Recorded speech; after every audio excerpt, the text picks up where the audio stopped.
আসসালামু আলাইকুম রহমতুল্লাহ। একবার বাদশাহ হারুন আর রশিদ শিকারের উদ্দেশ্যে জঙ্গলে বের হইল। ইতিমধ্যে তার পানির খুব পিপাসা পেয়েছে।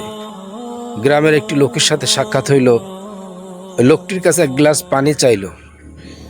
লোকটি বাদশাহ হারুন আর রশিদকে চিনতে পাওয়ার পরে তাকে বলতেছে যে, বাদশাহ, এক গ্লাস পানির জন্য আপনার রাজত্বের অর্ধেক কি আপনি দিতে পারবেন?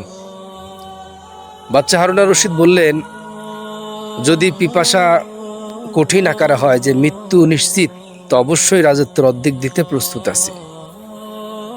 বাদশাহ হারুন আর রশিদ পানি পান করার পরে আবার সেই গ্রামের লোকটি বললেন, হে বাদশাহ, এখন আপনার যদি পানি বন্ধ হয়ে যায় বের হওয়া, অর্থাৎ প্রসাব বন্ধ হয়ে যায়, এই বের করার জন্য আপনার রাজত্বের বাকি অর্ধেক দিতে কি আপনি প্রস্তুত? বাদশাহ হারুন আর রশিদ বললেন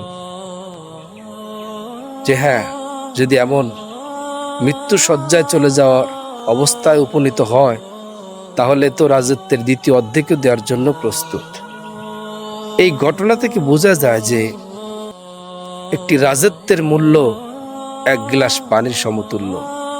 তাই কোনো কিছুতেই আমাদের অহংকার করা ঠিক নয়।